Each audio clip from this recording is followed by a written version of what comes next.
क्योंकि पहले यमुनोत्री धाम जाते हैं, उसके बाद जाते हैं गंगोत्री धाम। जानकी चट्टी वो जगह है जहां से यमुनोत्री धाम का ट्रैक शुरू होता है।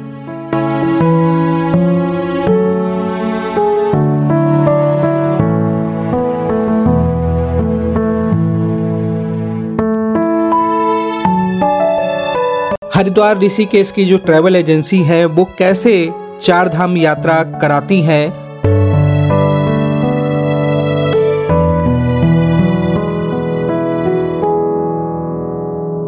दोस्तों एक बार फिर से आप सभी का स्वागत है। आज की वीडियो में मैं आपको चार धाम यात्रा का पूरा प्लान बताने वाला हूं। अगर आप आने वाले दिनों में चार धाम यात्रा करने का प्लान कर रहे हैं तो ये वीडियो आप सभी के लिए है। पूरा कंप्लीट प्लान बताऊंगा कि कैसे आप चार धाम यात्रा कर सकते हैं। पहले आपको कहां जाना चाहिए, फिर कहां जाना चाहिए और उसके बाद कहां जाना चाहिए, कैसे चार धाम यात्रा आसानी से आप कर सकते हैं। हरिद्वार ऋषिकेश की जो ट्रैवल एजेंसी है वो कैसे चार धाम यात्रा कराती है, कहां पर आपको स्टे मिलता है, कितने दिन कहां के लिए चाहिए, सभी एक कंप्लीट ये ब्लॉग है। थोड़ा सा बड़ा होगा क्योंकि इसमें हरिद्वार से लेकर वापस हरिद्वार तक का पूरा प्लान होगा। चार धाम यात्रा का स्टे कहां पर होता है, चार धाम यात्रा के लिए कम से कम कितने दिन का समय चाहिए, सारा प्लान मैं आपको बताने वाला हूं। अगर आप इस वीडियो को देखेंगे तो फिर किसी और वीडियो को देखने की जरूरत आपको नहीं होगी।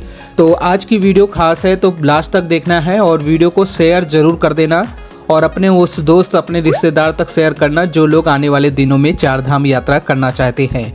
उसके साथ साथ आप लोगों को हम ट्रैवल एजेंसी के कॉन्टैक्ट नंबर भी देंगे। अगर चार धाम यात्रा का पूरा पैकेज आप लेना चाहते हैं और टेंशन फ्री होकर चार धाम यात्रा करना चाहते हैं फिर तो आप इस वीडियो को पूरा ही देखें। दोस्तों इससे पहले वीडियो शुरू करें, आप सभी से रिक्वेस्ट है, अगर आप ऐसे ही लगातार हरिद्वार ऋषिकेश चार धाम यात्रा से संबंधित जानकारी पाना चाहते हैं तो चैनल को सब्सक्राइब जरूर कर ले। इस चैनल में लगातार इस तरह की वीडियो लाई जाती है ताकि आप लोगों की यात्रा जो है बिल्कुल आसान हो जाए, आसानी से बिना टेंशन के आप लोग यात्रा कर सकें। तो दोस्तों आज की वीडियो को शुरू करते हैं। मेरा नाम है मुकेश, आप सभी देख रहे हैं मुकेश हेल्प।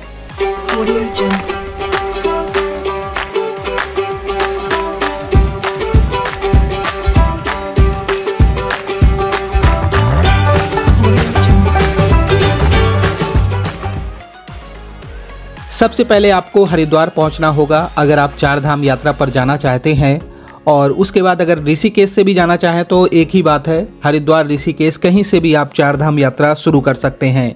बहुत सारी ट्रैवल एजेंसी जो हैं वो दिल्ली से भी चार धाम यात्रा कराती हैं, तो अगर आप दिल्ली से करना चाहें तो दिल्ली से भी कर सकते हैं और जैसा आपको सही लगे वैसा आप प्लान कर सकते हैं। मैं आपको हरिद्वार से आगे का पूरा प्लान बताऊँगा। मिनिमम जो ये चार धाम यात्रा होती है ये 9 रात और 10 दिन की होती है, तो आप मान के चले 10 दिन आपको इसमें पूरे लगने हैं। सबसे पहले जो पहला दिन होता है उस पे आपको हरिद्वार से यमुनोत्री धाम की ओर ले जाया जाता है, क्योंकि पहले यमुनोत्री धाम जाते हैं, उसके बाद जाते हैं गंगोत्री धाम, उसके बाद केदारनाथ धाम और उसके बाद बद्रीनाथ धाम। तो पहला जो सफ़र, पहला जो दिन होगा वो हरिद्वार से होगा यमुनोत्री धाम के लिए। जब आप हरिद्वार से निकलते हैं तो पहला स्टे जो है वो आपको बरकोट में मिलेगा। हरिद्वार से आप मसूरी होते हुए, केम्प्टी फॉल होते हुए, साइट सीन को देखते हुए आप पहुंच सकते हैं बरकोट। बरकोट में आपको होटल मिलेगा, वहां पर आपको चेक इन करना है, आराम से रात में रेस्ट करना है और नेक्स्ट डे जो दूसरा दिन आपको होगा उस दिन आप ब्रेकफास्ट करें और ब्रेकफास्ट करने के बाद आपको बरकोट से जानकी चट्टी वो जगह है जहां से यमुनोत्री धाम का ट्रैक शुरू होता है। तो सेकेंड डे आपको पहले बरकोट से पहुंचना होगा जानकी चट्टी। जो ट्रैवल एजेंसी है, जो गाड़ियां हैं, जो कार है, जो आपकी बस है, वो आपको बरकोट से जानकी चट्टी पर ड्रॉप कर देगी। वहां से आपको ट्रैक करते हुए आपको यमुनोत्री धाम पहुंचना है। जो ट्रैक है वो लगभग 6 किलोमीटर का है, जिसमें आपको लगभग 2.5-3 घंटे लग जाते हैं। बाकी डिपेंड करता है आप किस तरह ट्रैकिंग कर रहे हैं। जैसे ही यमुनोत्री धाम आप पहुंचते हैं वहां पर तप्त कुंड है, तप्त कुंड में आप स्नान करें और उसके बाद आप लोग माँ यमुना जी के मंदिर में दर्शन करें। दर्शन करने के बाद आपको वापस आना है जानकी चट्टी तक, और जो आपकी कार है, जो आपकी बस है, वो आपको जानकी चट्टी से फिर से बरकोट में ले आएगी और बरकोट में फिर से आपका नाइट स्टे होगा। बरकोट में आपको डिनर मिलेगा। तो ये दूसरे दिन का जो प्लान है ये समाप्त होता है। दोस्तों, अगर आप लोग चारधाम यात्रा का पैकेज लेना चाहते हैं तो आपको एक कॉन्टैक्ट नंबर दिख रहा होगा, अद्भुत उत्तराखंड ट्रैवल्स, जो पिछले कई वर्षों से आसानी से लोगों को चारधाम यात्रा करा रहे हैं। तो आप कांटेक्ट कर सकते हैं और आने वाले दिनों में चारधाम यात्रा टेंशन फ्री होकर कर सकते हैं। दोस्तों, ये जो ट्रैवल एजेंसी है अद्भुत उत्तराखंड ट्रैवल्स, इनका ऑफिस हरिद्वार में भी है, दिल्ली में भी है। तो अगर आप जहां से भी करना चाहें आप चारधाम यात्रा का प्लान ले सकते हैं। और हमने कई बार जो हमारे जानने वाले हैं उनको अद्भुत उत्तराखंड ट्रैवल्स के द्वारा चारधाम यात्रा कराया है और तो बहुत ही अच्छा अनुभव रहा है। इनकी जो टीम है बहुत ही अच्छी है और काफ़ी बड़ी टीम है और काफ़ी लंबे समय से करा रहे हैं और इसी वजह से मैं आपको इनके बारे में जानकारी दे रहा हूँ। तो अगर आप बुक करना चाहते हैं तो आप आसानी से अपना चारधाम यात्रा का पैकेज और प्लान पूरा बुक कर सकते हैं। दोस्तों, अब बात आती है तीसरे दिन। तीसरे दिन का जो आपका प्लान होता है, आप बरकोट से निकलते हैं उत्तरकाशी के लिए। बरकोट से उत्तरकाशी आप पहुंचेंगे। उत्तरकाशी में आपका नाइट स्टे होगा, आपको डिनर मिलेगा। बहुत सारे जो यात्रा के पैकेज होते हैं मैं आपको पहले बता दूं, उसमें ब्रेकफास्ट और डिनर इंक्लूड होता है। अगर आप विदाउट ब्रेकफास्ट या विदाउट डिनर लेना चाहते हैं या सिर्फ आप होटल और ट्रांसपोर्ट लेना चाहते हैं तो उसका भी प्लान आपको आसानी से मिल जाएगा, वो आपको चॉइस पे डिपेंड है। तो आपका थर्ड डे जो है बरकोट से आप उत्तरकाशी पहुंच जाते हैं। उत्तरकाशी में आप नाइट स्टे करते हैं और नेक्स्ट डे मॉर्निंग जो फोर्थ डे है, चौथा दिन है, उस दिन आप लोग उत्तरकाशी से गंगोत्री धाम जाते हैं। हरसिल की सुंदर वादियों से होकर हरसिल के साइट सीन भी आप देख सकते हैं। आप पहुंचेंगे गंगोत्री धाम। गंगोत्री धाम में आप लोग दर्शन करें और उसके बाद वही जो ट्रांसपोर्ट है, वही जो आपकी कार है, आपको गंगोत्री धाम से फिर से उत्तरकाशी ले आएगी। चौथा दिन जो होगा फिर से आपका उत्तरकाशी में स्टे होगा। उत्तरकाशी जब आप वापस आएंगे तो शाम को काशी विश्वनाथ जी का मंदिर है भागीरथी नदी के किनारे, तो आप वहां भी विजिट कर सकते हैं। बहुत ही सुंदर मंदिर है। इस तरह आपका 4 दिन का जो प्लान है वो कंप्लीट होता है। 5वें दिन का जो प्लान है, अर्ली मॉर्निंग आप ब्रेकफास्ट करते हैं और उत्तरकाशी से आप निकल पड़ते हैं केदारनाथ धाम के लिए। तो आपको केदारनाथ धाम के लिए जब जाएंगे तो सीतापुर, फाटा, गुप्तकाशी यहाँ पर स्टे दिया जाएगा, क्योंकि सफर जो है लगभग 200 से प्लस है तो समय लग जाता है। तो आप फाटा, गुप्तकाशी या सीतापुर जहाँ भी आपका स्टे मिल सकता है वहां पर आप स्टे करेंगे, आराम करिए। नेक्स्ट डे जो 6th डे होगा, छठा दिन जो होगा, वो आपको वही ट्रैवल जो गाड़ी है आपकी, जो ट्रांसपोर्ट है, वो वहां से आपको सोनप्रयाग तक ड्रॉप कर देगा। डिपेंड करता है कि कितनी आगे तक गाड़ियां जा रही हैं। कई बार ट्रैफिक बहुत ज्यादा हो जाता है तो सोनप्रयाग से आपको पहले भी वो ड्रॉप कर सकते हैं। तो वैसे मैक्सिमम जो होता है सोनप्रयाग तक आपको गाड़ी ड्रॉप करेगी। उसके बाद आप वहां से जीप लेकर गौरीकुंड पहुंचे। गौरीकुंड जब आप पहुंचते हैं उसके बाद आपका ट्रैक शुरू हो जाता है। दोस्तों, ये जो पैकेज होता है उसमें केदारनाथ धाम का जो ट्रैकिंग होती है वो आपको खुद करनी होती है, या आप घोड़ा, खच्चर, पिट्ठू, पालकी जो भी करना चाहें उसके चार्जेस आपको ही पे करना है। ये कोई भी ट्रैवल एजेंसी जो है आपके इस पैकेज में इसको ऐड नहीं करती है, तो ये भी आप नोट करके रखें। उसके बाद आप पहुंचते हैं केदारनाथ धाम मंदिर और आराम से शाम को, रात में आप दर्शन कर सकते हैं। वहां पर आपको नाइट स्टे मिलेगा और इस तरह जो है आपका छठा दिन जो है वो कंप्लीट हो जाता है।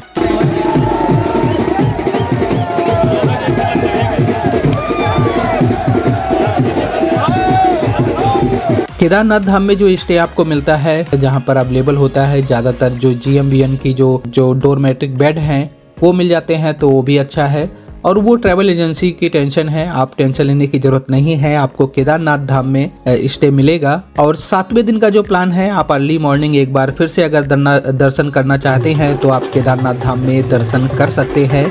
और उसके बाद आप लोग रिटर्न आते हैं, ट्रैक नीचे की ओर शुरू करेंगे और आपको पहुंचना होगा गौरीकुंड। और गौरीकुंड के बाद आप लोग जीप लेकर सोनप्रयाग पहुंच सकते हैं। फिर सोनप्रयाग में आपका जो व्हीकल है आपको मिल जाएगा, वहां से आप लोग फिर से सीतापुर, रामपुर या फाटा या गुप्तकाशी जहां भी आपका स्टे आपने पहले किया था 5वें दिन, वहीं पर आपको 7वें दिन का भी स्टे मिलेगा।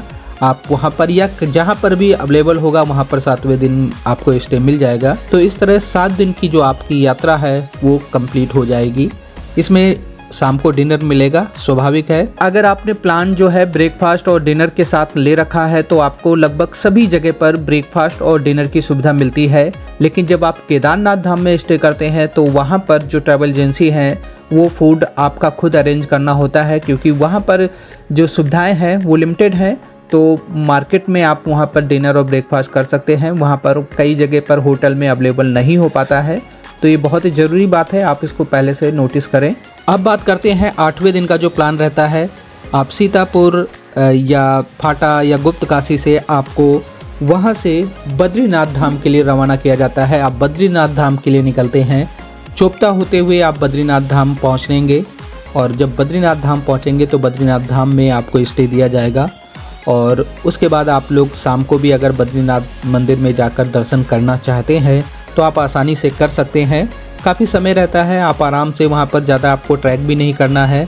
आप अगर जल्दी पहुँच जाते हैं, जितने बार दर्शन करना चाहते हैं आप कर सकते हैं। उसके बाद आप आराम करें, आपको शाम को डिनर दिया जाएगा। उसके बाद जो 9th डे होगा उस दिन आपको अर्ली मॉर्निंग निकलना होगा माना गाँव के लिए। माना गांव जाएंगे, माना गांव विजिट करें। उसके बाद गणेश गुफा है, वहीं पर व्यास जी की गुफा है, सरस्वती जी का उद्गम स्थल है और भीम शिला है, वहां भी आप जा सकते हैं।